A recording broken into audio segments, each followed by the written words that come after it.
Haringey Greyhounds.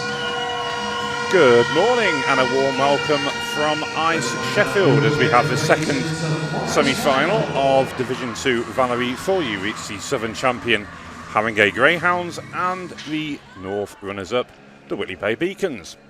I'm Adam Atman and I'm delighted to say that I'm joined by GB captain Louise Adams. Louise, how's it going? Yeah, very well, thank you. It's been a great weekend of hockey, so looking forward to see this game. Me too. We've got the team rosters up on the screen now.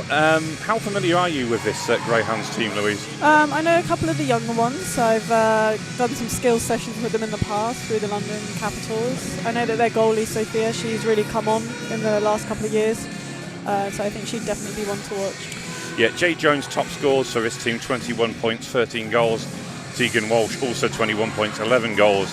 And Josie Milton, who we've seen here at the playoffs the last couple of years with Cambridge, she's got 19 points, 15 of them are goals. In goal we have USA-born Courtney Berg, and as you mentioned there as well, Louise Sophia. And for the Whitley Bay Beacons, led by Captain Joy Hurst, she's got 18 points, as has Poppy Skelton, who's going to be on this top line, and Iona Harrison with 17. So it looks like we're ready to go. Some of these names may be familiar to the viewers who watched the Beacons yesterday, and indeed the Diamonds, because Holly Smith is centering this line as Poppy Skelton will chase this one in from the off. She's a hard-working right winger. Joy Hurst with an effort there. It's cleared, but already there seems to quite a fast pace to it, even in the opening exchanges, Louise. Yeah, absolutely. I mean, the game before as well was very intense. So I've been very impressed with this level of hockey so far. Yeah, it seems like it steps up each year, doesn't it? It's so many top players filtering down, I guess you could say. Yeah, I think those top players coming down really pushes. Oh, wow. And first real shot on target. Haringey then get the breakthrough. And, well, that's not what the Beacons wanted, but 32 seconds in, what a start for the Greyhounds. Yeah, I think it's one of those goals where it just catches a bounce and an awkward little roll into the net. Yeah, it was. So we're going to replay of it coming up here. Using the points nicely as well. Shot from distance, that just sort of floated in, didn't it? And I don't think anyone got a redirect. It did just creep under the pads there. But we are back underway then, and Haringey going towards goal again, trying to test the Beacons' resolve. It's a funny one as well, isn't it? Because these two sides never meet in the regular season, so they're quite sure what to expect. Yeah, I was speaking to some of the Haringey parents earlier, and I was asking what they were expecting from the game, and they actually outlined that they had no idea what Whitley Bay were like. They were just going off of league standings and kind of looking at games before. Yeah, and obviously we saw the game before. Kingston just pipped the Beacons to the North title and was close throughout the Sirens throughout, and obviously this Haringey team finished above Sirens. But again, you sort of go off stuff like that, but in a one-off game, it can sometimes just go out the window, can't it? Yeah, I mean, anyone can beat anyone on a good day, so as much as standings do direct some level, you can never read too much into them. Indeed, yeah, and we can see here now that Haringey are pushing once more. Josie Milton, I think that is on the puck now.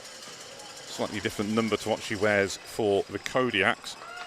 But it's a newish club, isn't it, Haringey? This is only their second year of senior hockey, but of course they've had the junior team, what was known as the London Capitals, who were under 16s champions back in 2022, so not all that long ago.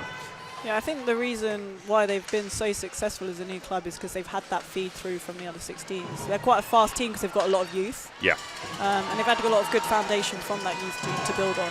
Yeah, this is Yuan who clears the zone. Beacons will control. It's a relatively new experience for this. Yes, this Beacons side have made the playoffs before in Widnes. The year you'll remember well, Louise, when you won the playoff final that year with Guildford. Yep. But that was their only experience of playing in the playoffs. That was in their first season. This is their first year back, but it's a very much a different team from back then. I think it's only Joy Hurst and Paige Brooks who are still on the team from then. I could be wrong. Possibly Lisa Eden played as well that day, but very different. So for a lot of these girls, it's a new experience, but it's a nice one to have as well, isn't it? Yeah, absolutely. I mean, to have such an atmosphere in the rink and just to see everyone and have such a sense of community also goes a long way for these games. But you've also got that pressure to consider when playing these games. And a different pad. I mean, Whitley's quite a small pad, isn't it? Yeah, it is. As you well know, you've played there enough times. Standish clears. That's going to go the distance then and will be an icing call. But that's probably going to do Whitley a favour, gives them a chance to get an offensive zone face-off, maybe build up a little bit more momentum after giving it that early goal. Yeah, it does seem like that goal's given Haringey some momentum here. Yeah, it really has. So we'll get a face-off on the far side. Mentioned Paige Brooks before. She's on this line. It's Claire Wilson, Canadian-born from Vancouver, who will take the draw for Whitley. And from the draw, the Haringey Greyhounds are going to push out here. Centering pass picked off, and it's Paige Brooks. It's Vicky Smith who clears, and a player who you've played alongside and against at Elite League level has dropped down to Div 2 this season, just to give them a little bit more experience and guidance. Yeah, I mean, that experience goes a long way, and I think just that hockey IQ, because playing at those higher levels, you do need to read the game very well to have success. So having that on this will go a very long way, and just to guide those younger players. Kick save from Courtney Berg. Whilst we have an American in goal for the Greyhounds, we have two Canadian-born goalies for the Beacons. Starting is Lindsay Zerbin from Calgary, and then I believe who's playing in the second and third period is Tracy Ward, who's from Ontario. I think that actually is Sophia in goal. Oh, is it? Yeah, I think Courtney couldn't make the playoffs. Oh, wow, okay, so it's Sophia starting in net then. Number 5, well spotted. I mean, that's obviously a huge blow for Courtney, who has been playing or starting the majority of games from this season, but a great opportunity for Sophia. Yeah, great for her to step up at such a young age. Yeah, it is. As Holly Smith will take the draw for a Beacon. She is a D. She plays D for the under-16s and indeed played for the Diamonds Div 1 team yesterday in that position, but plays at top-line centre on this Beacons Div 2 side. And to be honest, she's been a revelation there. She scored goals and points for fun. So it was we were a little bit short there early in the season. Needed somebody to play that position, and she took to it like a duck to water. It's Poppy Skelton's shot. That's the first real meaningful effort. She'll chase that one down. And she's another positive story as well. Mum Jane is one of the coaches, both on this team and on the 16s. And second top scorer as well since making her senior debut. And her work rate on that right wing, so vital to what this team does. This is good pressure though from Whitley, and Haringey being forced to defend deep here. And as I say that, Josie Milton will push out with explosive pace. She is someone who has lit up this league the last 3 or 4 years in goal scoring. Started her career with the Peterborough Phantoms, and then the last 2 years has been with the Cambridge Kodiak. So a 4th year at the playoffs, but with a 3rd different team. So it shows you what important player she is, really. Yeah, driving those teams towards playoffs and securing the points along the way to do so. Yeah, knows what it's about. It's quite an incredible story, actually. Her parents share with me that she only started skating, I think, just before lockdown. Oh, wow. And sent me a video of her when she was a child, just kind of baby steps on the ice, if you like. And then first season out of lockdown, and she's second top scorer for Peterborough, which is unreal, the development she's had. So she's an exciting player to follow her progress. Rumours, I think, that she might be coming to Newcastle University next season, so Steph might want to keep an eye. We might try if she's available. And Lisa Eden dumps that one in. She's been on the team, well, one of the longest serving players. Iona Harrison, who's been one of the top scorers. Certainly if you look at the last 3 or 4 years, she's scored more goals and more points than anyone else. As Isabel Johnson, who we saw in action last night for Caledonia in Div 1. A lot of these Beacons girls are on 2 ways. And I'm sure you know yourself, Louise, with some of the girls you coach at the Queen Bees, how vital that is to their development. Yeah, I mean, I think we've got a lot of, Swindon is heavily feeding into the Queen Bees, so we've got a lot of players on 2 ways also. Yeah. And I think it's nice that more hockey means more development, right? So give them the ice time. Well, exactly, yeah. And it's Greyhounds tipping that one out towards Walsh. That'll be chased down. got a couple of high-profile players, Haringey. We've got Emma Stichter, who's on their team. She does a very good podcast on women's hockey, which is great to see. That's going to be a penalty, though, on the Beacons. So Haringey with a chance to go on the power play. Just seemed maybe she was a little bit overly aggressive there on the challenge, and that might be what she was called for. Yeah, I think, ultimately, I think she was kind of just standing her ground, but sometimes when the player comes off worse, the referee sees that as a hit. But yeah, they do, don't they? So that was going to give the Greyhounds an opportunity then to build a little bit more momentum, and from the face-off, they are controlling it along the boards, trying to work it to a point here, but good work there by Iona Harrison, and then it's lashed clear by Claire Wilson. That's the Vancouver-born youngster who we mentioned before. They've called icing, but of course they're on the penalty kill, so they'll have to bring it back to centre ice then. But I don't think they've realised that. Oh no, it's a penalty on Haringey. Oh, okay. I think for hooking. Oh, okay. Yeah. So that will negate that then. So that's only 4 on 4 now. Yeah, 24 seconds in. So 4 on 4 for the next 96 seconds. So that's a bit of a let off for the Beacons then, and that will bring the face-off back into the Haringey zone. And see what happens here. Iona Harrison will take the draw end for Whitley. Claire Wilson, the other forward with her. Megan MacArthur, who's a Scottish-born youngster on a two-way with Solway, alongside the experienced Vicky Smith. Vicky trying to control it along the boards, but they're going to break out here. Haringey, there's a lot more ice to work with. Centering pass, one-time shot, big kick save. There's a rebound, it's sitting there in the low slot, but then Vicky Smith will clear, kept inside by Worth.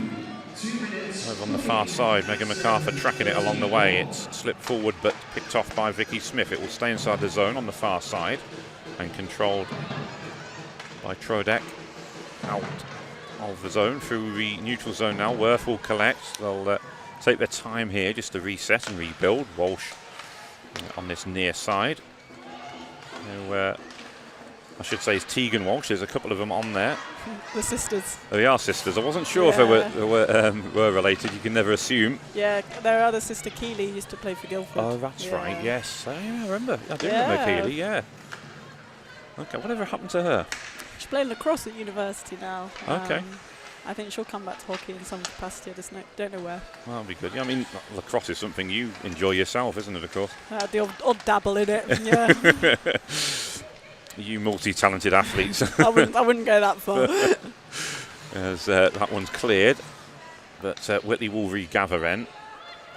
Mia Bradshaw, who strikes a puck across to her defensive partner. Mia, who was part of the Beacons under-16s team up until this season, but with the start-up of the Billingham side, a lot of the Teesside-based players were almost forced into going there, and unfortunately the Beacon 16s have lost her services, but now she's 14, she can play senior hockey for Whitley. So a very talented youngster, and I'm sure she wished she was playing in the 16s final later today with a lot of her teammates. As Greyhounds player blows a tyre, Iona Harrison will gather. Big player for Whitley. That one dumped in on this occasion, and Georgia Wilkinson on this line, as Whitley did have a power play for all of 24 seconds. For what that was worth, there's a bit of a messy change there. Is that going to be too many players? That's going to be too many men, yeah. Yeah, and so Whitley going back on the power play then. That's a tough penalty to take. It's one of those unfortunate ones where the puck's in the wrong place at the wrong time and hits you. Yeah, it is. I mean, I seen one yesterday. I forget which game it was, and it was probably had about 7 outskaters on the ice, and you think, well, that wasn't given. So a little bit of inconsistency at times as to why this one was called, but yesterday's wasn't. But I guess officials will decide. You can always understand it when it's a bench management issue, but when it's just you're having a normal change and the puck hits you, it's it is harsh, frustrating at times. Oh. Yeah, Whitley player's gone down. It's Holly Smith, I think. There is a bit of concern for her. We've gone over to check she's okay. She's just seated down. We've moved the camera away just for for her privacy and respect. We are having a chat with her. She's in a seated position, which I suppose isn't bad, rather than a laying prone, but not something you like to see either way, is it, Louise? No, not at all. You never really want to see injuries on the ice. You were obviously playing in that final last year, that elite final, where Sarah Urgenson had that horrendous injury along the boards. And I mean, it's so pleasing to see her back on the ice yesterday, wasn't it, in a semi-final? Yeah, and amazing that she's had such a rapid recovery following surgery to come back and play this year. It's been really nice to see. Yeah, I think she squeezed in about 4 regular season games, which was just enough for her to qualify to have that 20% mark, I think it is, that you need to play in, isn't it? Or yes, 4 out of 20. Yeah, I think that's what it is, yeah. Well, Holly's back on her feet then, so that's good. She is being checked over still, but she's standing up. It looked pretty innocuous, to be honest, didn't it? It didn't look like a massive hit or anything. She just seemed to collapse. I mean, sometimes it's just the awkward falls that get you rather than the big contacts. Yeah, true. So she will go back to a bench then. Whitley will reset. We're going to move it out the zone. So, yeah, that would suggest it wasn't really a Greyhounds connection which caused the contact. And after that stoppage, we are ready to get back underway then. And the Beacons win the draw through Iona Harrison. It will be Megan MacArthur forward over to that far side, and the captain Joy Hurst. Shot from Iona for this time, and it's a good save from Sofia Cazares. That one cleared from Flo Southwood, and then where's the number 60? They're quite unique jerseys, these Greyhounds, aren't they? Yeah, nice jerseys. I actually quite like them. Dumped in, controlled by Vicky Smith. Iona Harrison having to back check well, then she does well to steal that one back. She's played here on the Beacon side that actually got promoted back in 2023. It got promoted back to the Elite League. She was on that team, indeed scored in those playoffs during that weekend. So she does have prior playoff experience, but not on this particular Beacon side as the puck battle continues. But for a lot of these Greyhounds players, this is a new experience for them. Obviously, not counting Josie Milton, as Iona gets a shot off, and he's gone into the back of the net. And Iona Harrison ties it up. And, well, she idolises Alex Ovechkin, and that is one that Ovi would have been proud of himself, I think, wouldn't it? Yeah, that was a great shot. I think it did take a little deflection on the way through as well. Yeah, it did sort of flutter as it went towards the top shelf blocker side. But, yeah, as I said, Iona, with that experience of playing in the previous playoffs, she is a big game player, and that is a nice finish from her, and she's got her team back level, and they convert on the power play, so it's 1-1.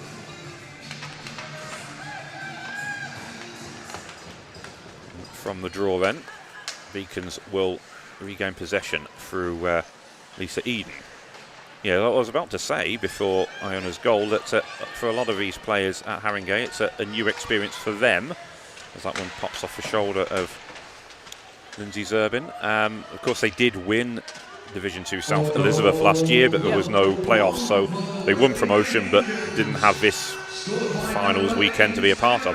That is now part of the weekend, so now we are getting to experience it. And but as I say, for a lot of them, it is new. Although I guess a couple of years ago, you were helping out coaching their London Capitals and the 16 side, so there will be a few girls on here who have experience of that. Yeah, I think a large portion of their team are actually playing for the London Capitals. I recognise quite a lot of the names, so I think they've got experience for playoffs. It's just at a different level and age group, really. Yeah, sure. Yeah, as that shot went round the boards. I think it was Sophie Ackrill with that effort. Isabel Johnson. That one's picked off. Yeah, Sophie Ackrill wearing number 19. She looks to carry in. It's a nice poke check there from Tegan Walsh. Claire Wilson working hard to get the puck back. Sent across. Paige Brooks has to hurry across. It was just out of her reach as Jenna Johnson, a Canadian-born player, I think has played for Streatham in the past, hasn't she? Oh, I'm not too sure. That one comes through, turned aside. It might have been their Div 2 side, so probably we wouldn't have come up against her, but I'm sure she has played for Streatham at the playoffs before. So maybe there is one or two more of the experienced players on this side who have played here before. So that one comes down. Yuan will chase it. being put under pressure by Claire Wilson, who worked so hard in this third line for the Beacons.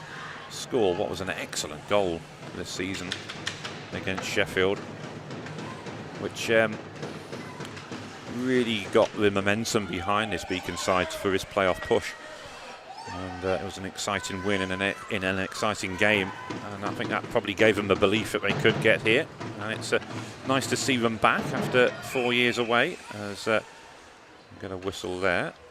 I think the fact that all 3 Beacons teams are here is a great achievement. Yeah, well, and indeed for the Queen Bees as well. Yeah.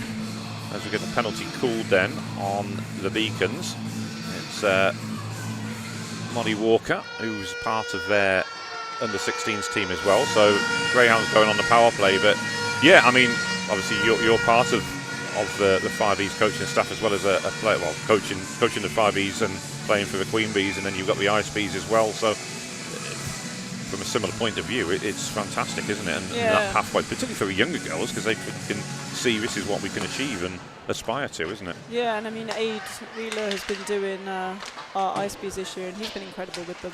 They've really come on leaps and bounds with him. That's good to hear. Yeah. Or breaking stick. Yeah.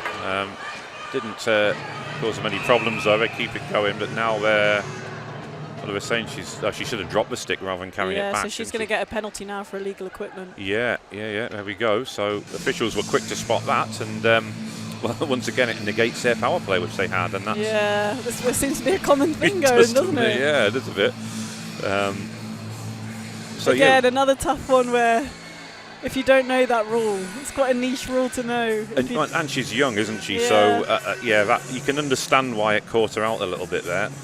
But there we go. That has negated that, and it's. I'm not quite sure how much was left on that, but maybe 44 seconds. So we're just getting the announcement for Molly Walker. So 4-on-4 hockey once again. Leona Harrison with the draw. McMahon looking to push out here. That one's cleared. Leona Harrison.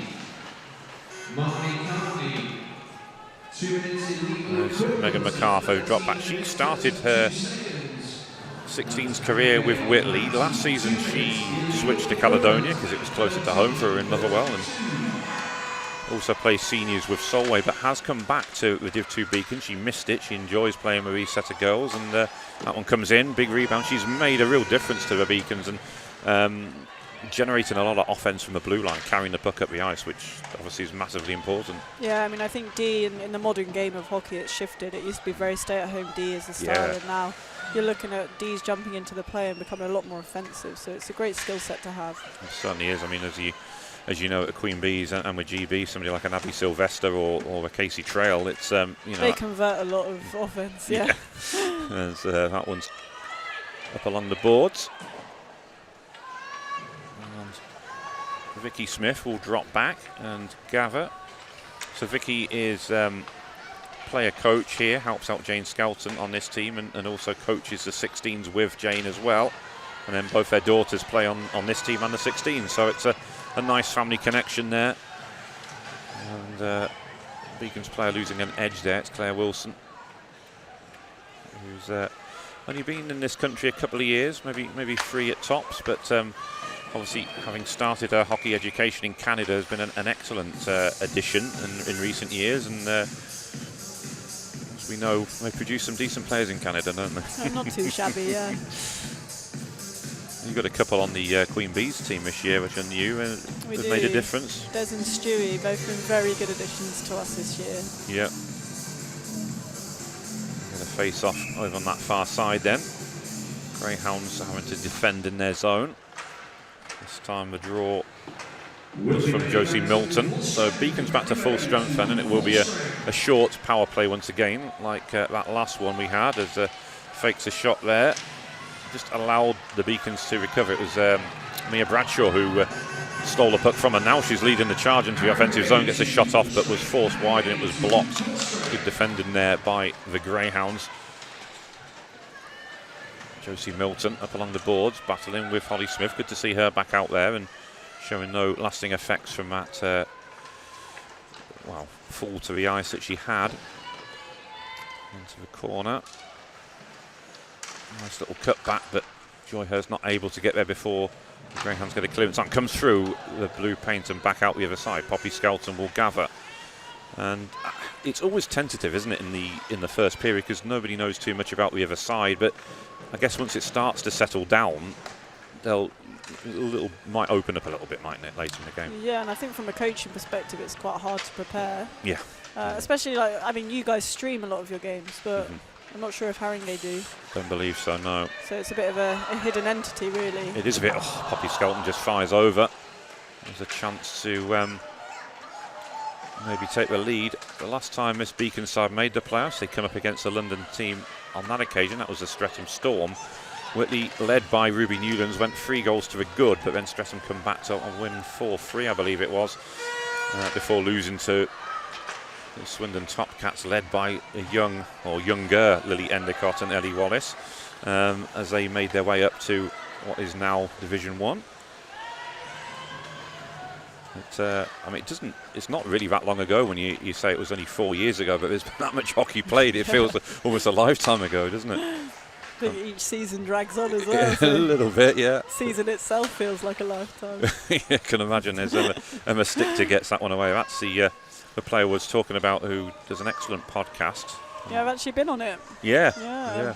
But we had her on Ice Maidens podcast early in the season as well, and really interesting person to get to know, actually. She was born in my neck of the woods, so we're saying we should combine forces and get a rink built in Northampton. So that was ultimately what we discussed. The outcome. Yes, yeah.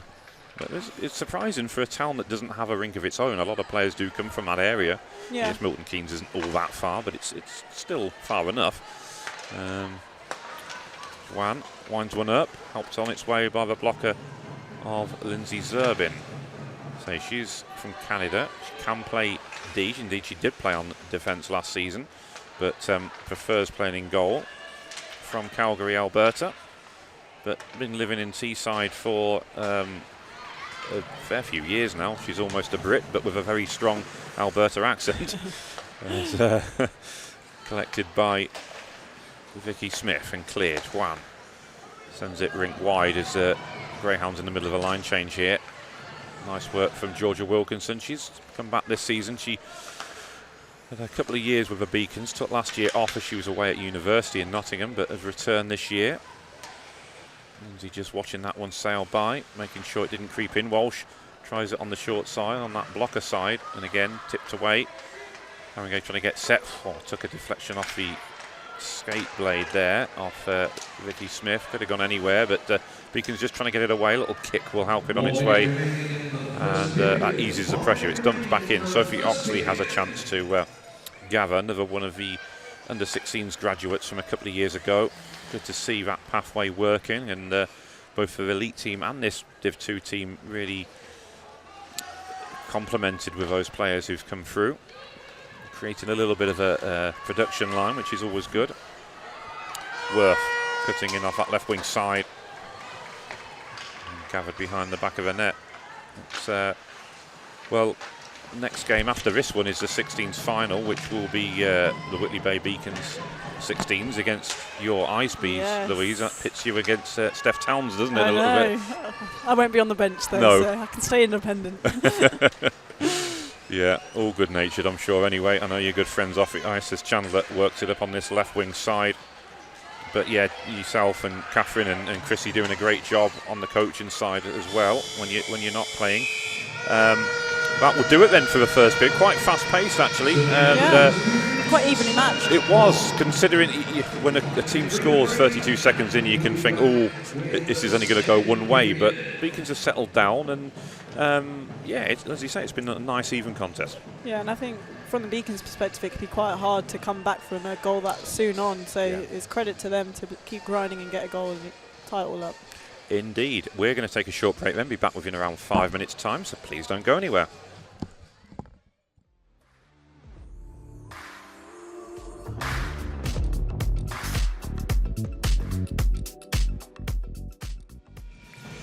Welcome back to Sheffield then, as we have a tie game at the start of the second period. I'm Adam Mackman, if my voice will let me tell you that, and joining me is GB captain Louise Adams. And Louise, we've had an exciting game up till now. Yeah, we definitely have, and we might start seeing some different hockey in this period where they start to compensate what the other team's doing rather than just going in blind and controlling their own game. Indeed, yeah. There's the top line out there for Haringey. Battle in the corner. And on that far side, it's Southwood.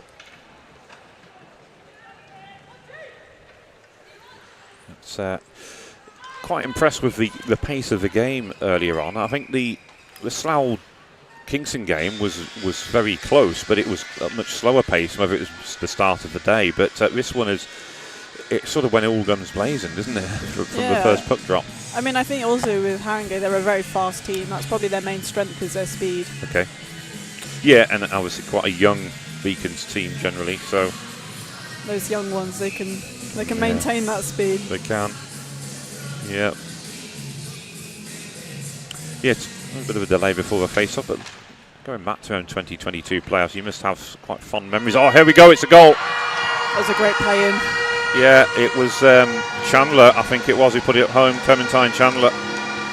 And, well, just like they did in the first period, they've caught Whitley cold and scored in the opening minute. And Tracy Ward also getting scored on, just like what had happened to her compatriot Lindsay Zerbin. And Whitley will have to find a response here, but yeah, well worked. Kind of left her alone at the back post there, didn't she? Nice little pass. I think just got caught puck watching a little bit and didn't notice the player slipping in behind. Yeah.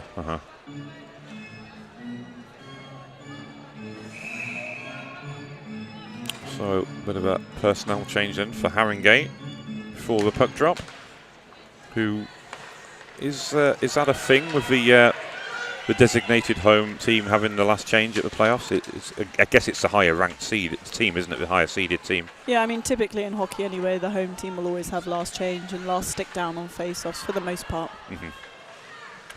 Which allowed them to, of course, make that change before. That one's worked out.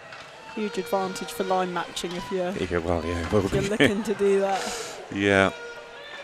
That one still with the Greyhounds again, set up nicely in the Beacons camp. Now they've got a chance to break out here with Rebecca Goldring. Couldn't quite see the numbers, and she doesn't have a name on the back of her shirt, but I can just tell by that skating style, that's Rebecca. She's from Aberdeen or around that area and commutes to the game. That's quite some distance to travel just to get to Whitley Bay.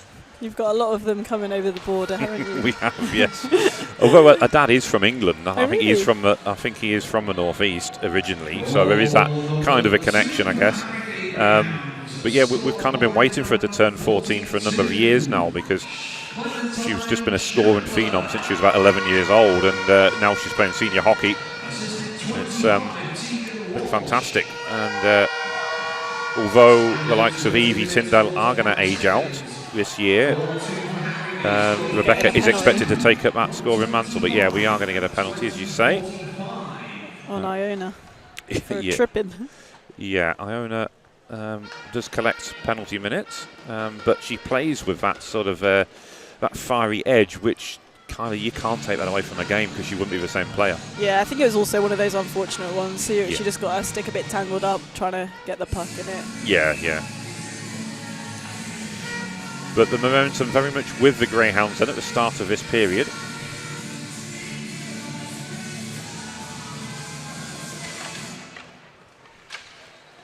That one is cleared. It goes all the way down to goalie Kuzaris. Beacon's doing a good job of clearing it and forcing the Greyhounds to build and re-enter the zone here, and they'll do that. That will burn a few vital seconds off the penalty clock. Fast skating player for the Greyhounds, Yuan. As we know, there's a lot more sort of Chinese and Hong Kong born players. You have players on your roster at Queen Bees, of course, and it's particularly with Ip. She's such a fast skater, Yeah, isn't she? so fast. Notice it a lot more when you're on a line. I was going to say, not that you're a slouch by any means, but it must be difficult to keep up with her at times with Estelle. I have to just cut some corners sometimes. Well, yeah. That one will be clear from behind the back of the net. There's another nice long clearance and dump in by the Beacons. Oh, as Vicky Smith loses an edge as she fires that one in. Thankfully, she's getting up okay. It's almost a 2-on-1 there. It will pop up for the Greyhounds player, but nice clearance by Isabel Johnson. Beacon's trying to get it away, but shot comes in. Vicky Smith will block. And follow-up shot before Tracy Ward will make the save. So she's new for the Beacons this season. She's come in with the experience of playing in Canada to a high level. Takes, as goalies often do, it takes her role very seriously. A lot of good preparation. Yeah, I think playing in goal is such a mental game. Yeah. Everyone, you find that goalies definitely have their set routines. And absolutely, yeah. Yeah, they certainly do. They are a unique breed, aren't they, even in hockey terms? Definitely so. Yeah, that one's carried out. And, that's Josie Milton. That was speed, it's that acceleration she's got which propelled her into the zone. She was able to let fly with that shot and set her team up there in the offensive zone. Rebecca Goldring gets it away. So they're able to kill that one off in the end. Here comes Goldring. Oh, she's got in behind. Can she get the shot on target? Also good poke check. It's come loose and a good smothering save by Cazares. But that was a big moment for the Beacons to level things up just as the penalty had ended. But wow, what a vital defensive play that was at the end. I mean, that was a great play, and I think Sophia did very well to recover from that initial save and get the rebound as well. She did, yeah. That one's carried in. Takes a deflection off a Greyhound stick. And we're going to whistle a play for that. But yeah, that's a good kill from the Beacons. They'll take a bit of confidence from that. And we're going to replay coming up here. Here's the Goldring breakaway. A lovely little nice little move, wasn't it, to get in behind. But the recovery she did there, excellent. I think was it Southwood? Yeah, just got back and got a stick on that shot just to disrupt it a little bit. Yeah. We're going to face off then. Holly Smith will take the draw for the Beacons. It's their top line out there, what has been their top line this season.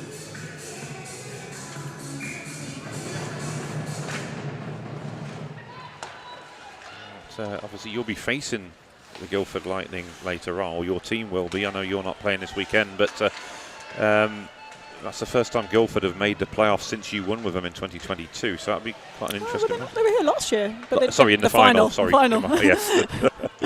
Yes, I should have clarified that, in the final. Yeah, I think our games against Guildford have been very competitive this year. They've all been very close. I think it'll be a very, very good game to watch. I'm sure it will be. Yeah, and Greyhounds looking to enter the zone here. Beacons with numbers back, and it worked because they caught them offside there. It was Jay Jones, I think it was, who just strayed offside.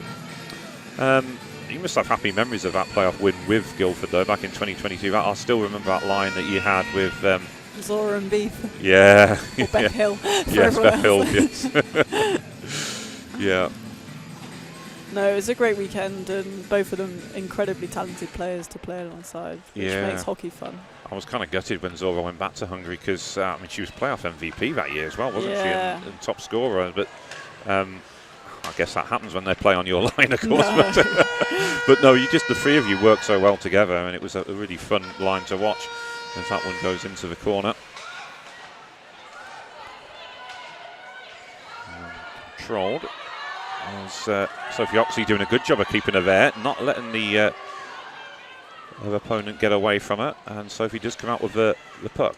Brooke Royce will have to charge this one down though, and it's picked off by the Greyhounds. Beacons need to be careful here that they don't hold on to it for too long, just get the clearance and out the zone, if you play yourself into trouble that way. Banked off the boards, Brooke Royce looking to push out, but strong defensive coverage here. The Greyhounds are doing a great job at holding the puck in the zone. Yeah, they are, aren't they? Oh, that's another one. Pops the bottle off the top. That's a good finish from close range. And not much that any goalie can do about stopping that one.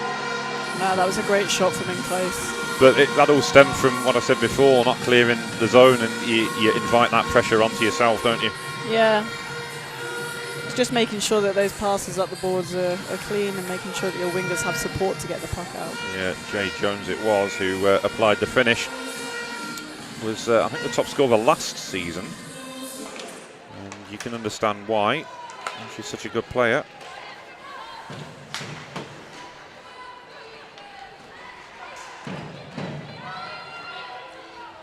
Carried in on this near side by Chandler. Stick to, was it? No, is it Standish? Number 15. For the Haringey Greyhounds, scored by number 20, Jay. Yeah, confirmation. Jay Jones gets the goal. I was commentating yesterday, and Rambo was convinced that Jay Jones was playing for Solihull. I said, no, that's Jess Jones. But all the Joneses. Yes, points for efforts. It is a Jay Jones, but they are two different players. Yeah, it's actually Standish who's number 15 for Haringey.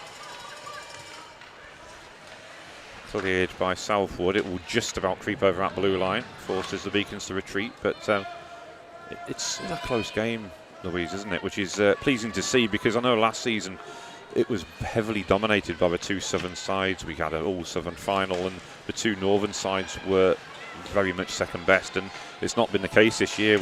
We're out of, well, as close to the semi-final as you could have wished, coming just previous to this one, and this one's still close, even though it is a 2-goal game now. Yeah, I mean, it's still competitive hockey, isn't it? And yeah. Sometimes the scores don't always reflect how evenly matched it is. Mm-hmm. Yeah, definitely.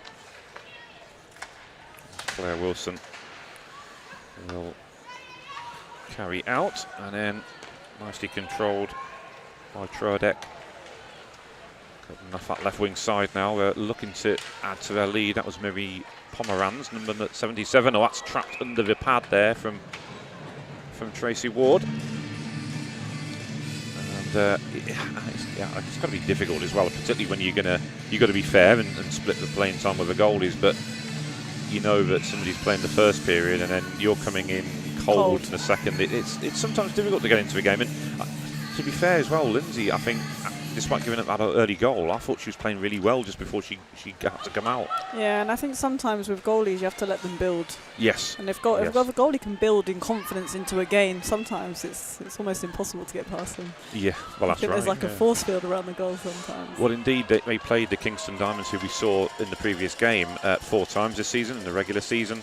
The first meeting in Hull, Whitley won that 2-0, and that was down to Tracy Ward, who's in goal at the minute for Whitley, and she literally stood on her head, and they were stacked with Danny Newlove, Lizzie Saunders, who you know from GB, of course, has played for GB, and they couldn't score on her. Yeah. And she was in that zone and won Whitley the game on that day, and Poppy Skelton goes into it. So in fact, we're going to have a coincidental one, are we? Pomeranz was wanting to go into the timekeeping bench there, but it will be a coincidental minor. Looks like they're going to keep it at, no, it is going to be 4-on-4. I thought for a second that we were going to have 5 out there. Is it referee's discretion whether you can keep it at 5-on-5 as opposed to 4-on-4? Yeah, I'm not entirely sure, but we've got 5 coming out now, have we? There's 5 for Haringey. Oh, there is, yes. Yeah, you're right, it is. Yeah, I thought that was the rule, and I know, having spoken to referees, they say they always like to leave as many players on the ice as they possibly can. Yeah. And if it is coincidental, there's no reason not to just keep it at 5-on-5 and keep it sensible, really. As Georgia Wilkinson battling on the boards, Josie Milton just leaning into her enough to force a turnover. Nicely controlled on that far side. Beacons with a shooting opportunity, big save and a big rebound, but bodies back there for Haringey to get it away. And forced out down that left wing side. It's a 2-on-1 rush here. Beacons trying to get bodies back. Iona Harrison it is who ties up her opponent well, and she did ever so well there. Yeah, she recovered very well there. That one dumped into the corner, collected on this near side, picked off from the hash marks by Iona, who is having a very strong game indeed. That one dumped in, chasing to a corner. I'll go for icing as that will ease the pressure somewhat. But yeah, I mean, for the good of the game, I guess Whitley need to get a goal back, don't they, and make it a one-goal contest once again. Yeah, definitely, and I think just a momentum shift in general. Yeah. So we will have a Claire Wilson line out there for Whitley. A couple of late changes. And from the draw, they will control initially, but puck comes loose. There's a battle in the corner. Haringey trying to force it away. But still, Whitley will continue along that far side. It's Nia Bradshaw, who's up from the back, I think, who's in that position. Or is she being utilised as a forward in this shift? She might well be, because Poppy Skelton in the box. That's left them a little bit short at forward for the next couple of minutes. They have got the luxury of rolling out 4 lines, which is a nice problem to have, I guess, in some respects, as Walker looking to cut through the defender there. Molly Walker, very physical player, having played for the 16s Beacons team yesterday and plays for Solway as well. It's a nice high glove save as well for Cazares. Am I right in thinking she played for the London Capitals a couple of years ago when you were coaching them? Yeah, she did, yeah. Yes, I seem to remember she had a strong semi-final against the Beacon 16s in that year. So Tanya Royce will take the draw here to Holly Smith. Devors sends it across to Vicky Smith, and I think that's what they've done. They've moved Tanya up onto his top line while Poppy's on the bench. So we'll just shuffle the lines up a little bit until everyone's back. But the penalties have elapsed now, but as you might have just heard on the announcement in the arena, of course there has to be a stoppage in play for him to return. And Joy Hurst trying to squeeze that one home. It sees Cazares scrambling to cover up, which she'll do. And we're going to face off inside the zone. So here we go, they are now out the box. Still plenty of hockey to have then this weekend. This is just game 8 of 15. We're just past the midway point in terms of games, so plenty more to come. 3 finals coming up for you in the next 3 games, and then we have the Elizabeth semi-finals to close out the day. That one sent around the boards. One big rebound. How, from a coaching point of view, you have to manage minutes as well for a lot of these girls. For the likes of Lily and Ellie, we know they're young and they have stamina on their side, but they're playing lots of minutes for the Queen Bees and for Swindon. So how do you manage that? I think it is challenging. Like, there is only so much. I mean, Swindon seemed like they only had about 2 lines yesterday. They were carrying a very short bench. So when I saw that, I was a bit like, oh gosh, this is a challenge for us when it comes to Queen Bees. Indeed, yeah. I mean, and Lily and Nelly didn't seem to leave the ice much, did they, at all? But I think in terms of managing the minutes, we've got both Guildford, who have got a heavy amount of players playing for 5Bs. True. And you've also got us with a heavy amount of players playing for Swindon. So I think we're going to be pretty evenly matched in terms of fatigue levels. That's true enough, yeah. But ultimately, from a coaching perspective, we'll play the players that we need to play to win the game. You can keep that in mind when you're in a comfortable position, but that's not always the case with hockey. No, of course. That one's carried out nicely by Isabel Johnson, who does love to stride forward, gets a shot off, but equally Trodek gets a stick on that one. Shot comes in, big rebound. It's Georgia Wilkinson just couldn't get enough power on that shot. Tried to steer it home, but that sort of delay just allowed Cazares to come back and cover that one up. But that's a good scoring opportunity, which you see on the replay here, Louise. Great opportunity, just opened up for that rebound, crying out to be put home. To be fair, actually, it comes off the defender's foot, doesn't it? I mean, Sophia's a great mover in the goal, but I think Whitley, if I was coaching, I'd be telling them to get on those rebounds and get them looking dangerous in front of that net. There's a lot of rebounds coming out there. Yeah, for sure. So we're going to face off then on this near side. Wilkinson alongside Iona Harrison. Seems Rebecca Goldring also on there. That's almost the 4-1 goal there. As they broke up the other end of the ice, Miri Pomeranz certainly causing the Beacons' defence problems with her pace and entry into the zone. Here comes Walsh, who shoots. That's a blocker save just out of her reach on the rebound as Tracy Wall was scrambling for it, but Rebecca Goldring doing a good job, getting it under control from the corner. Gets caught in possession though on the way out. Pomeranz steals it back. Rebecca doing a good job on the forecheck in again. Forces a turnover. That's a good recovery from her and a pretty decent shift all round. Megan MacArthur now. And just looked at home, coming back to Whitley this season. Had that year away at Caledonia. On that far side, it will be controlled in the corner to Walsh. Sorry, to Josie Milton rather. As Iona Harrison out wide to Rebecca Goldring. You can see why these have been put together, all fast skaters. Shot comes in, that was only inches wide of the target. Rebecca Goldring trying to find her range there. She wasn't off by much. Not played a great deal of senior hockey so far, but played enough to qualify for these playoffs. Unfortunately for Whitley, their final game was at home against Telford. That was called off after Telford didn't have enough players to raise a team to travel. So whilst the points were awarded to Whitley and the win, unfortunately they would rather have had the game practice. I think it's been about 4 weeks since our last game. That you don't want coming into a playoffs, do you, Louise? No, absolutely not. You want to have as much prep as possible, and prep comes from game time. Yeah. Carried in nicely there by the Greyhounds, who have been good value for their league success this year. It was Jay Jones who carried in before.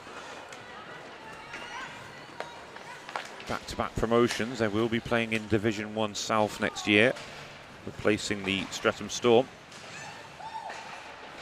They're yet to play each other in the same league. Of course, they played in the cup competitions last year, and despite being the league below, and Streatham also, eventually or ultimately getting promotion, Haringey Greyhounds beat them.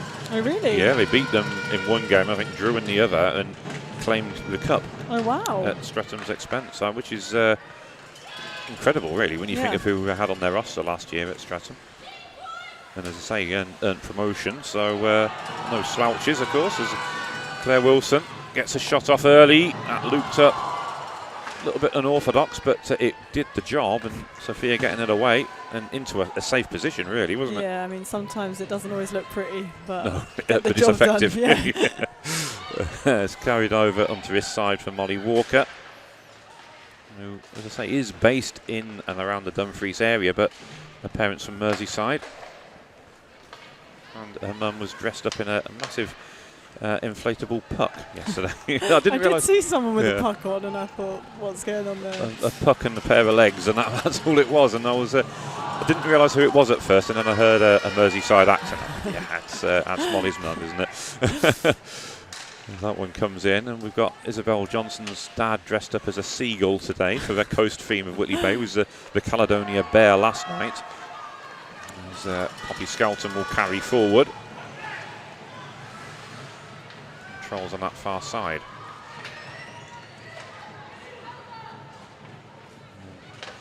Sent around the boards by Joy Hurst.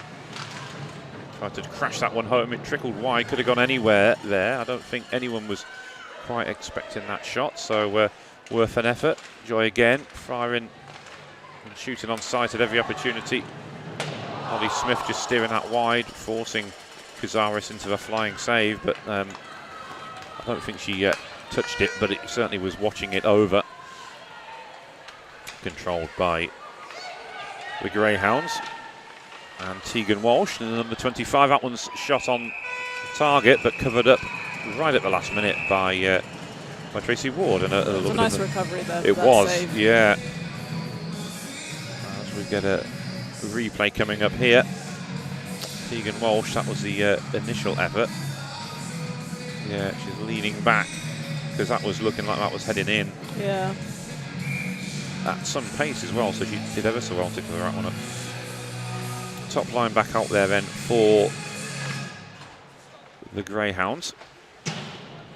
I mean, it's good to have senior hockey in North London as well, isn't it? I mean, obviously Streatham have been, if you think about it in terms of within the M25, it is just Streatham, isn't it? Or has been up until now. And Haringey having the alternative north of the River Thames. Yeah, you've also got Lee Valley with the Vampires coming in now too, so Indeed, a lot more hockey going on in London from a women's perspective now. Yeah, it's nice. It's nice to think there's almost a team in every rink in the country now, isn't there? Not all close enough now, so one or two exceptions, but rumours we might be getting Basingstoke next year. Yes, I did hear that. Their rink's been refurbed. At long last, because I think that's long overdue. Shame, obviously, we did lose the Bracknell rink, because that one's going to be a penalty. And tripping call. See which player it was exactly, because they seem to all disperse pretty quick, but it will be a Beacons power play. I can confirm that. It's 42 for the Greyhounds, which is Clementine Chandler. So power play opportunity for the Beacons. This is a crucial time, Louise. Just over 2 minutes left in the period. It would be important for Whitley to try and get a goal back here, wouldn't it? Yeah, absolutely. You want to see this period out with some momentum going in your favour, and a goal does exactly that. Megan MacArthur, that one just flashes wide. I think Kazaris got a piece of it. Nice work from Skelton to Hurst, and it's come. Hurst about to pull the trigger there for Holly Smith, and it's a good clearance, and then Kazaris gets a piece of that as well. That might have just come off her thumb and changed the direction from where it was heading. Now there's a short-handed breakaway. Vicky Smith trying to put her off there, and did so, and now Hurst looking to get it away, but Haringey in a position to collect that one, and they were sort of in the middle of a change there, but it fell nicely for them as one of the players, Trodek, came off the bench. That one slipped forward. Megan MacArthur will have to track back. Minute and 2 seconds left then on this Beacons power play. It will take us up to just about the close of the period if they do not score. Isabel Johnson will control, and then forward on the far side. Beacons with a little bit of urgency here. Mia Bradshaw with pace, slipping it forward. Rebound as it, or she was hoping for a rebound, I should say, as it's flicked on. And Rebecca Goldring chasing it down. They are gone with a very young line here, as Molly Walker's out there as well. So 3 members of their under-16s teams past and present, and it's in the back of the net, and the Beacons do convert, and it's Molly Walker, and it's a 1-goal game, and they convert with just 24 seconds left on the power play, and they did what they had to do there, Louise. Exactly, that's a nice momentum favour, give them some confidence coming into the third. That sat really nicely for her, and she just put it in. Yeah. Top corner. We see there, fell nicely for Walker, who held on and was able to just steer that one home. Got a very good release on that wrist shot, didn't she? Yeah, very good. So that will make things a lot brighter in the team talk. We will get an ice cut between the second and third period, but it will change something a little bit, I guess, what you would say to your team in that situation, wouldn't it? Yeah, absolutely. I mean, you'd maybe go in if you didn't get that goal and try and force some momentum your favour, get them motivated, but this has kind of naturally done that for them, so it's just easier as a coach to build off that and just instill some confidence in them. Yeah, definitely. Maybe a last chance for Haringey then, with 5 seconds to go into the corner. Well defended though by Isabel Johnson.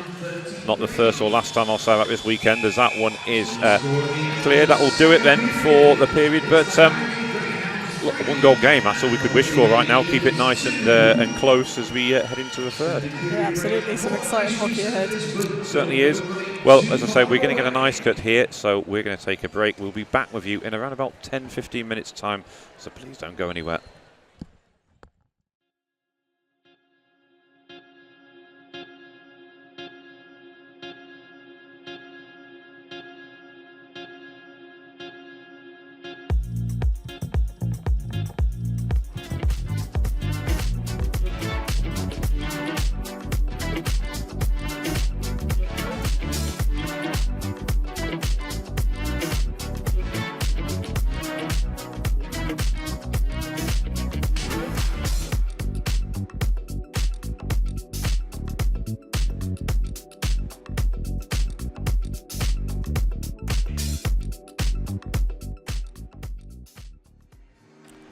Welcome back to Sheffield as we have the third and final period of this second semi-final of Div 2 Valerie.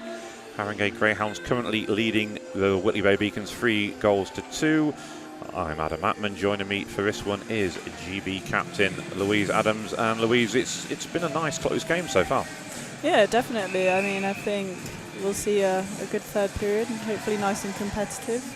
Maybe an exciting game like the last one. Get some 3-on-3 in. It would be nice, wouldn't it? Whitley wanting to obviously tie this one up as soon as they can. We've done it once, but we're coming from a 2-goal deficit. We've got one back, but I guess what we've got to do is make sure they get off to a good start in this period, because the first two we've seen, it's been Haringey who's been quick out the blocks. Definitely. I mean, I think for Whitley, their main focus is they need to make sure they're getting out of their zone. They've been trapped quite a few times, and then I would really try and exploit those rebounds that we're seeing. Indeed, yeah, as we are underway then. Both teams going with their top lines right now. Controlled by Vicky Smith. Southwood controls up along the boards. It's going to work its way loose for Smith, who didn't get as much of a clearance on it as she was like. It's a nice cut back and a big save, and this time perhaps that was the early chance, but Tracy able to get the save there, Tracy Ward. Haringey will dump that one into the corner. Standish to pick out Tegan Walsh. That one works back out. Flo Southwood will control, goes rink wide with the pass. It will come off the boards for Joy Hurst. Joy will control behind the back of the net. And then looking for that setup, nobody there in the low slot though, and it sails back out, kept inside by the Beacons, and Megan MacArthur did a good job there. We will see the Greyhounds work this one out, and it's Tegan Walsh again who will lead the charge. Beacons getting bodies back in numbers. She lost that one over the top of the bar, and Whitley will survive that particular attack, but they are taking the game to Haringey here. They do look like they want to get that equalising goal as soon as they can, and it is a much more positive start to this period than they have had in either of the first two, which is obviously good from their point of view. Haringey coming back. I would probably say, Louise, it is a lot more open actually in the start of this period generally, isn't it? Yeah, I think what we've seen in the first two periods, it was a very quick goal, wasn't it, for Haringey? They've just got a little too many men again. Yeah, they have, haven't they? Yeah. Back. Well, neither team wants to take an early penalty in a period, do they? So, but you're right, it is. It's too many players cool. Could potentially work in the Beacons' favour. Already starting off strong and shutting down those early chances, and now taking that advantage. That's true. Yeah, that has come at a good time for them, certainly, as we will have a power play then and a face-off in the Haringey zone. It's going to be the Greyhounds who will control the boards, controlled by Vicky Smith. Now Poppy Skelton, to Joy Hurst in the low slot, but she just whiffed on that shot as Josie Milton gets it away, and that's a clever little dump in. Pomeranz will gather in the corner, short-handed, quite a breakaway, but she will use the opportunity to eat up some of the penalty clock. Either way, Worth will drop back. Controls from a deeper position with the defenders for the Greyhounds. That one's blasted clear. Worth losing an edge as she comes out the zone. Megan MacArthur. She'll carry out. Winds one up. She carries the puck really well. She does. She's got a great smooth skating style, hasn't she? I mean, often hear just how good skaters are from Scotland, and you can see if she's an example of that, just the way they're trained, really.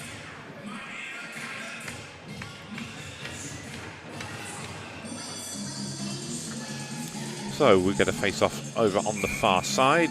Molly Walker's going to take this draw for Whitley. Josie Milton again, though, reads the play so well on them breakouts. Almost got that one away. Iona Harrison keeps it inside the zone. Controls will find Isabel Johnson. That's sent back to Iona via the boards. Yuan will control, but Mia Bradshaw, she has been moved up from the blue line and has been inserted onto that line alongside Molly Walker and Claire Wilson. That's in Paige Brooks' position. Maybe just to match up the speed, really, that she brings. Yeah, I was going to say she brings quite a lot of pace to that line now. Yeah, she's naturally a defender, but I have seen her play 16 games for Beacons in a forward role, so it's not an unfamiliar role for her, although naturally she is a defender.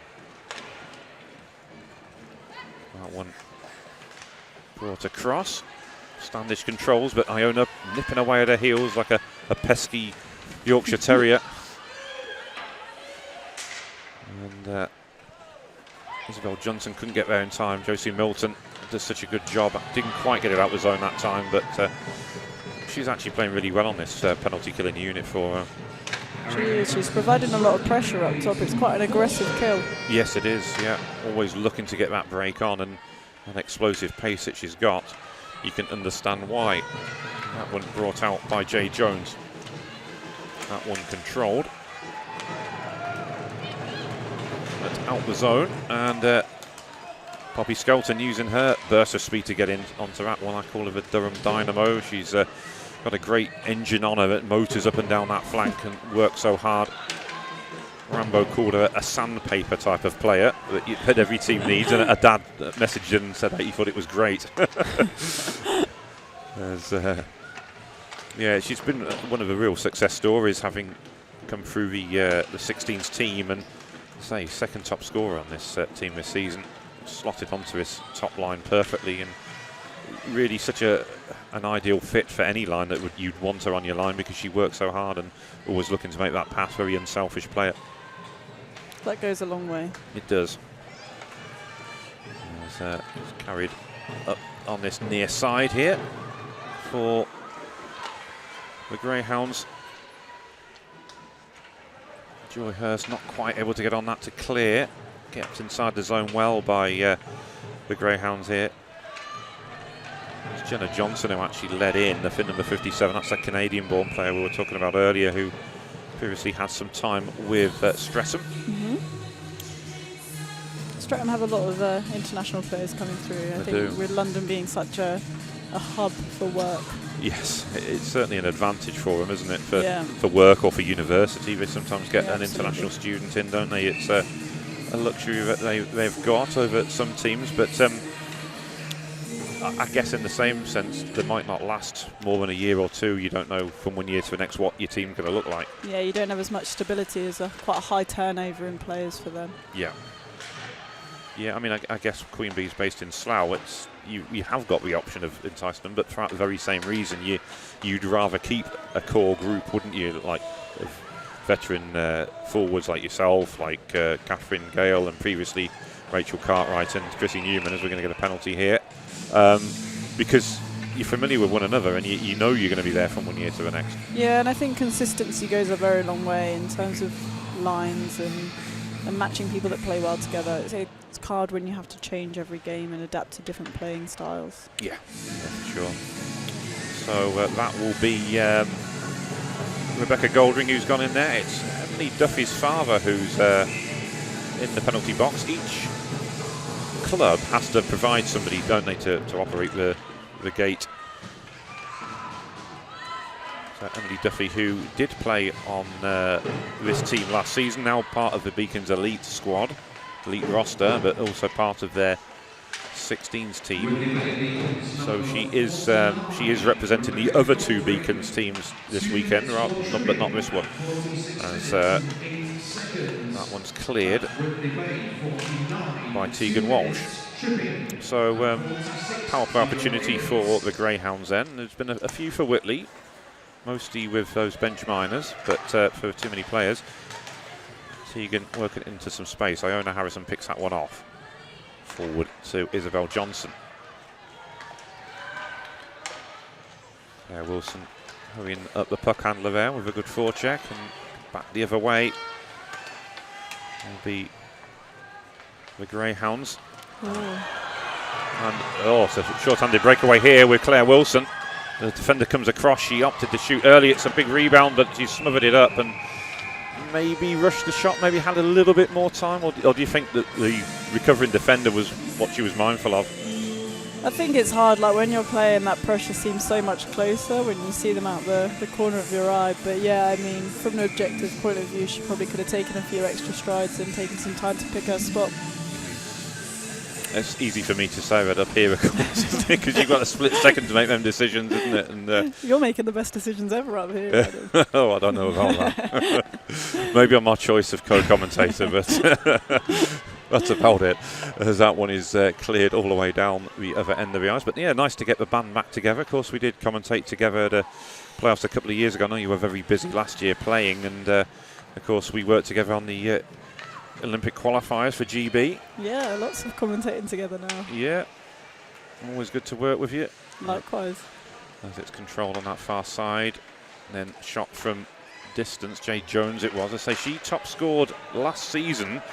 We've not got somebody who's put up massive points this season, like some of the teams like Invicta have got Chelsea Meany, who scored over 100 points, which is unreal, and it'll be interesting to see how she gets on it in the her semi-final later on this evening. But we've shared the goals and the points amongst them. I think that's probably what's made them so strong, is that they don't rely on one person. Yeah, there's not one individual threat to kind of isolate and take out. Here's Goldring, who was in the box, so we're back to full strength now, Whitley. And we get a whistle for offside, so that will bring the face-off draw out the zone. 11:35 to go. Whilst it remains a one-goal game, of course, Whitley are very much still in it, and I'm delighted that it is as close as this, because as I said to you before, you're never quite sure how you're going to match up, and Haringey did look strong this year. Yeah, and I think for the most part all the games this weekend have been pretty competitive and close. It's nice to see. There's not really been a blowout, has there? I mean, I know last year both elite finals were very the semi-finals, were very one-sided, weren't they? Yeah. I do think the Elite League's come a long way in terms of the top four are very competitive for one another. Yeah, I think there was something like only 8 points separating your Queen Bees, who were top, and the Beacons in fourth. Yeah. So that is remarkable when you think about it like that, and considering what it was just a year or two ago. And it's what we want. It's a more competitive sort of top four is much better for the overall product of women's hockey. As Walsh will control. It's carried out into the corner. And we'll get a recover up there from Cazares. So nice shift that really from the Beacons, forcing the offensive zone face-off. Yeah, this line when they're out is looking like a threat. Goldring's looking good when she's on the puck. Yeah, she is. Creating a lot of chances for the team.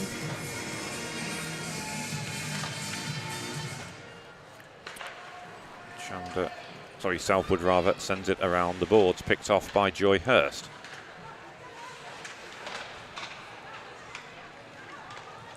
There's McMahon over on the far side, keeping the move going. She's on that line with Tegan Walsh and Clementine Chandler, that top line. Standish will have to drop back though, as the Beacons from first line will flood the offensive zone. Looking to keep the puck in there, which she'll do on the far side. I think it was Isabel Johnson.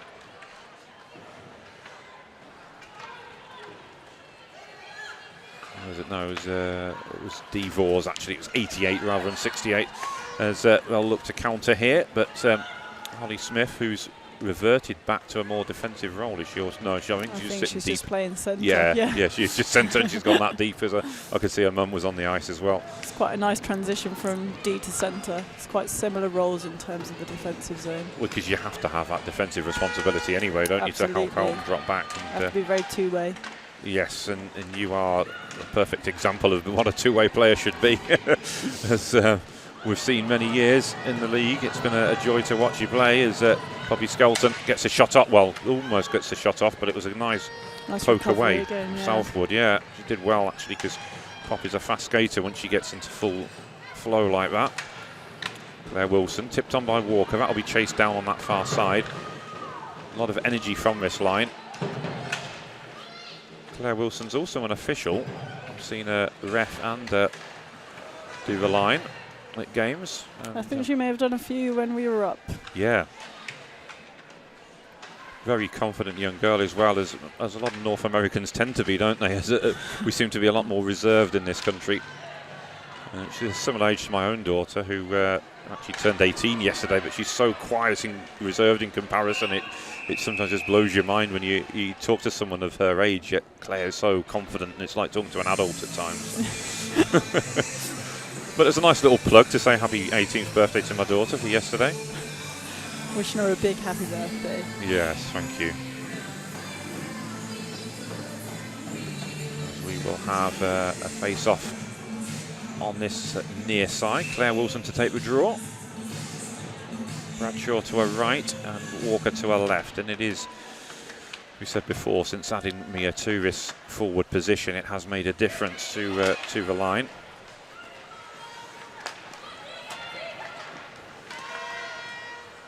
One going deep, it will be gathered by Pomeranz, who was amongst the points as well last year, as they made their way up for what is essentially the 4th tier of women's hockey. There is a reason why it isn't called Div 3, which I'll come to at some point, I'm sure, but for now we'll just keep up with the action. There's a reason why we have a Div 2 Valerie and Elizabeth rather than a Div 2 and a Div 3, which is essentially what it really is. We've got a penalty call then for a slash on Molly Walker, and she looks a little bit perplexed, but I don't Wasn't sure it was her. No, I know it's on Haringey actually. That's maybe why, but she looked like she pointed to Molly Walker, and Walker looked a little bit surprised. It was Molly who got taken down by the penalty. Maybe. Yeah, there we go. Yeah, you're right. It was Carey who gets called then.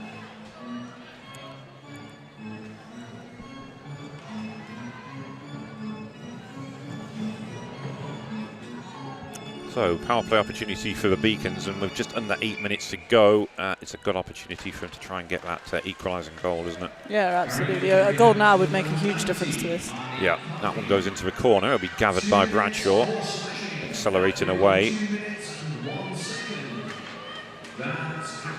Well worked back by Southwood, though, who's had a very strong game defensively. Yeah, she's really stood out for them. Yeah, she has. Yeah. And there she is again on the puck, turning one way and the next, using the boards to help her a little bit there. Iona, though, forcing the puck off her. Now it'll be Bradshaw trying to squeeze it in on the near post. It's come loose, it's a scramble, but Gazara's had it covered up, and it's not very often you can force a puck home like that when the goalie's just about got it covered up. No, especially when the goalie and all their defence are just piling on. Yeah, you won't be very popular if you do try and hack and slash away there. So I think you'd know about it. I think you would, yes. Yeah. Holly Smith to take the draw now for Whitley. So we'll keep the draw in the zone, which is important. And then Vicky Smith along the boards. That one's cleared. Isabel Johnson will chase this one back. Pulling the pressure by McMahon. Johnson carries out, shrugs off a challenge. McMahon carries in, and this will eat up more of that penalty clock, which we have a minute of it left on this Beacons power play. Johnson sends it around the board.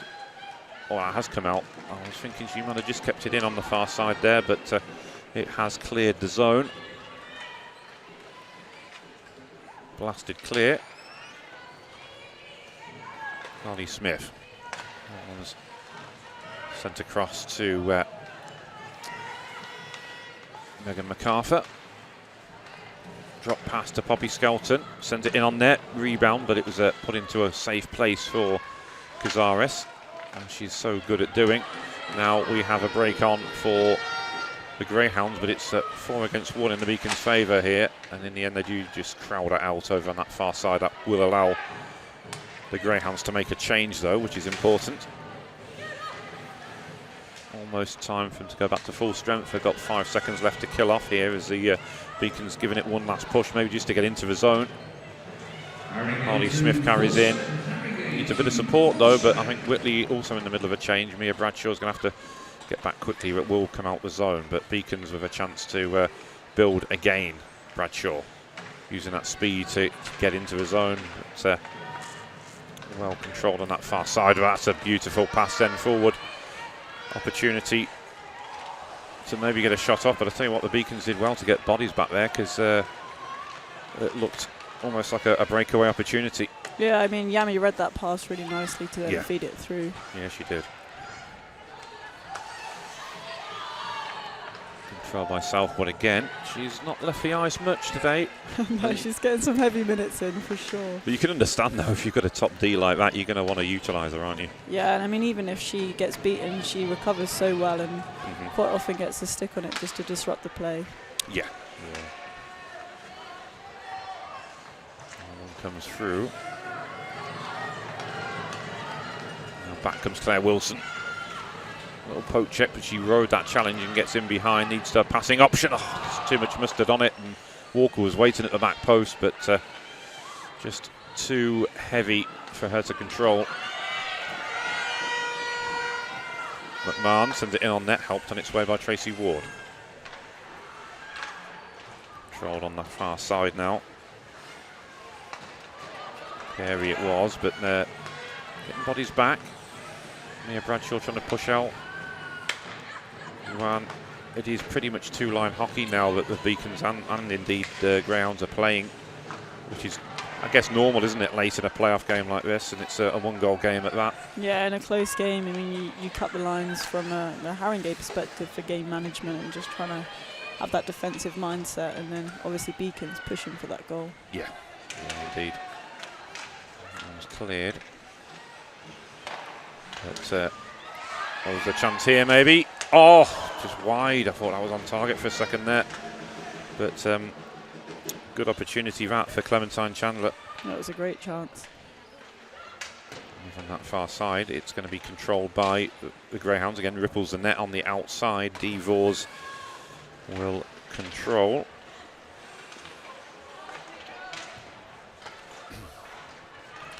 Beacons trying to get that one desperately over the line, but they've done well to keep it in there. Haringey just keeps the pressure on. They don't even need to particularly have possession right now, because they're just penning the Beacons in. Yeah, I mean, now you're looking at just getting it into safe places and holding the play up. Yeah. And then taking your chances as they come. I mean, sometimes when a team's really pushing, like the Beacons are going to have to do, it opens up a lot of spaces if you're patient with it. Yeah. Vicky Smith blasts that one clear. That will go the distance. It'll be gathered quite nicely, really, because the Greyhounds were in the middle of a change there. Almost picked off, though. Right, Georgia Wilkinson, who's found herself on this line with Iona Harrison and Claire Wilson, trying to get some sort of matchup going, aren't they, to try and get the right chemistry on these lines. Pomeranz will control. I'm not going to whistle because the net's off. So a little bit of a breather for Whitley. But not long. We've got a face-off here under 3 minutes now. This is the replay. Yeah, just dragged wide. We're going to get a timeout here. Presuming it has been called by Whitley. Not actually. Yes, it has. So, as a coach, in point of view, what would you be saying to your team in this situation? I mean, I think for Whitley, they have really struggled getting out their zone today, so I would be telling the players to come in and support one another. You're trying to manage their speed at the end of the day. They're very good at getting behind Whitley's D and putting on pressure. But yeah, I'd just be telling them to push, get shots on net and get those rebounds. I think that's probably the biggest weakness we've seen from Haringey this game, is that kind of puck releasing into that high slot from shots. Yeah.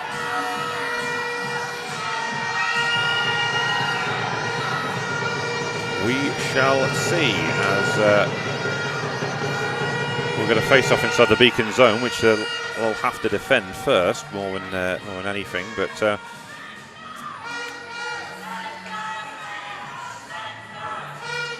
not long left for Beacons to try and force that equaliser, and not long for Haringey to hold on. And they're doing a good job here with Josie Milton, who's such a good stick handler. Use of her skate just to kick it back onto the stick as well.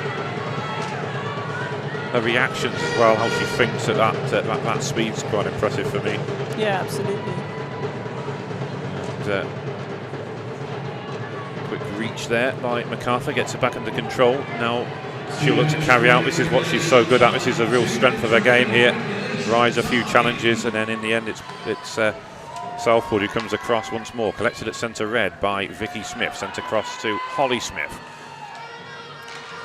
And Claire Wilson controlling. Good intervention. And now, I was going to say the grounds, we're going to clear it out. I think it popped back off Josie Milton and kept in a dangerous area. A little over 90 seconds to go then. Wonder how long it will be before Whitley consider pulling their goaltender. I'm sure that might have been something they would have discussed in the timeout as well. Obviously they need to have the play up the ice, but it's such a gamble, and so often of course it doesn't work, does it? Yeah, I mean, you're really hedging your bets, but ultimately you're in a playoff game. And you have to, don't you? If you're going to lose, you might as well sacrifice an extra goal and go try and get that draw. Yeah, it might look a little bit nicer on the scoreline, only losing by 1 goal as opposed to 2. You don't get any more rewards for it, do you? So different score, same outcome. Exactly, yeah. Oh, there's a chance for Iona. Covered up by Cazares, but that was a big chance with 56 seconds to go. Iona it was who got that first goal.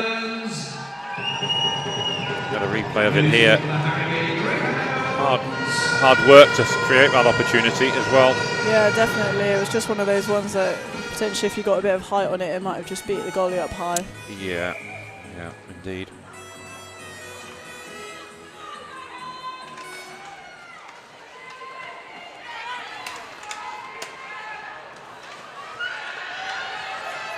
Carried out then, and that will, Tracy was in the middle of going back to our bench there and thought better of it, because very quickly it was a nice breakout for the Greyhounds. 40 seconds to go now, time is running out. Imagine maybe she'll Iona. Be going now. Yeah, Iona to carry along. Yeah, she is going, you're right. It's extra skater is coming on. Oh, almost cleared the zone there, and a chance to ice it, but that comes in. Big rebound, quick whistle, which it had to be as the Beacons players were flying in. It's nervy stuff. There's still plenty on the line here.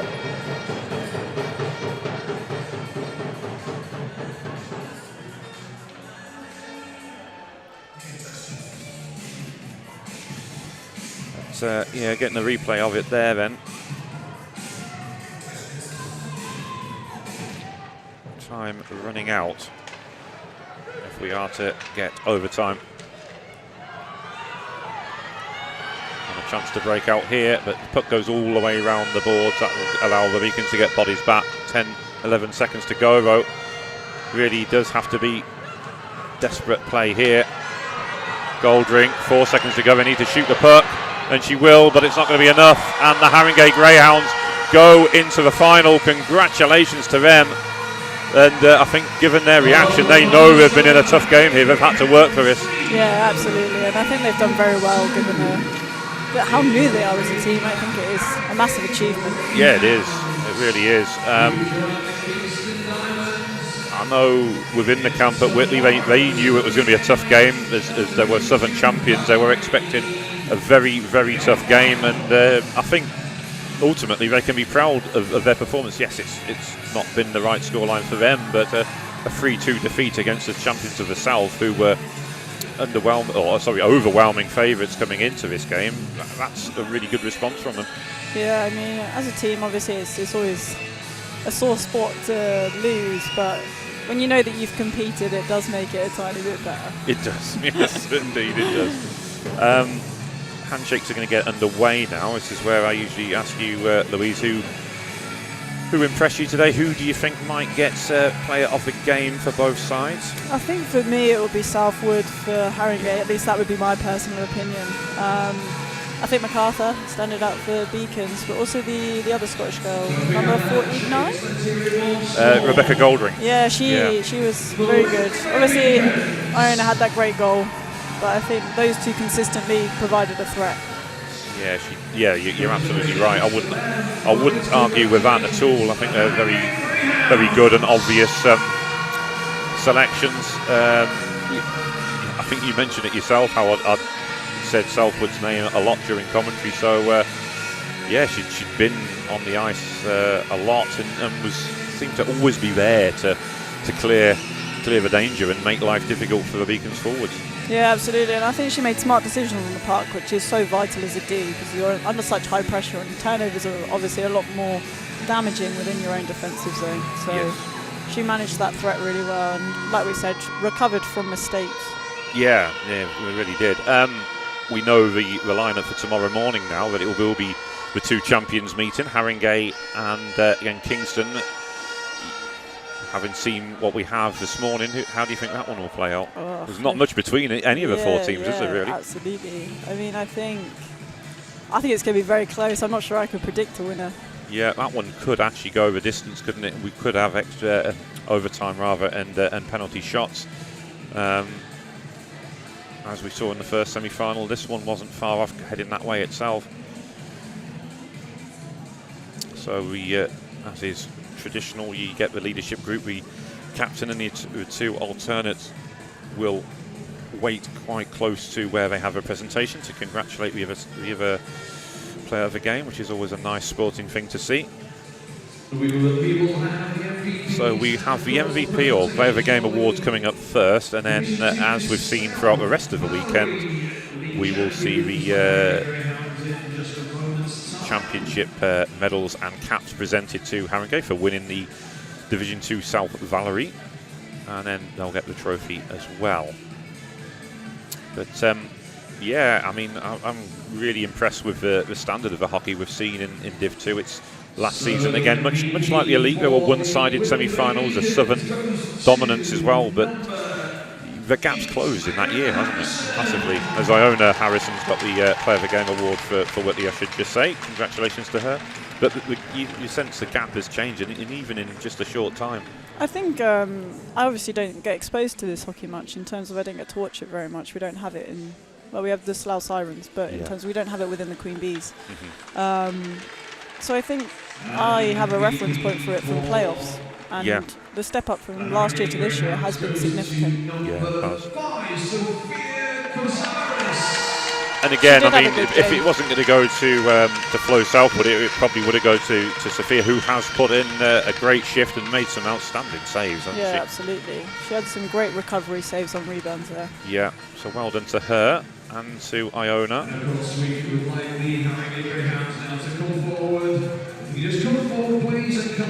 So now we have the league championships presentation, so the caps and medals are handed out. There's a few of them this year. There's two more to come this evening when we have Division 2 South Elizabeth. But before we get to those semi-finals, we have the start of the finals, and that's the under-16s coming up for you next. Then we have the Elite game, and then the Division 1. So yeah, it's a busy day of hockey today, 7 games. Very busy day, lots of finals, which hopefully means lots of good hockey. Let's hope so, yeah. It's been brilliant up till now. You've got to say as well, the way Faye Andrews has structured the league this season, it has made for some much more entertaining games. It's a 6-team league. You've not got the situation where you've got 1 or 2 teams running away with it, and then there's 4 teams at the bottom. It's kind of made them much more competitive because you've got extra leagues in there now as well. Yeah, absolutely. I mean, I think you still see some rifts between the leagues. We see that in some of the scorelines throughout the season. You're always naturally going to have that, and I think with the amount of female players in the country, there is limited. It is. Well, there we go then.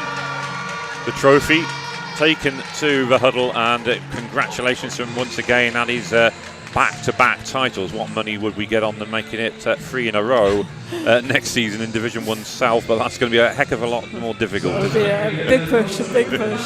There's some good teams in there, and, but well done to them. We are going to get, or should get, another ice cut now. So we're going to take a short break, and we'll be back with you in around about 15 minutes' time as Viv McGee is joining in with the celebrations. But Louise, thank you very much for joining me. Pleasure as always, and always nice to hear your insight and knowledge. Thank you for having me. Pleasure as always. So we'll take a break, then we'll be back with you in around about 15 minutes' time for the under-16s final. Please don't go anywhere.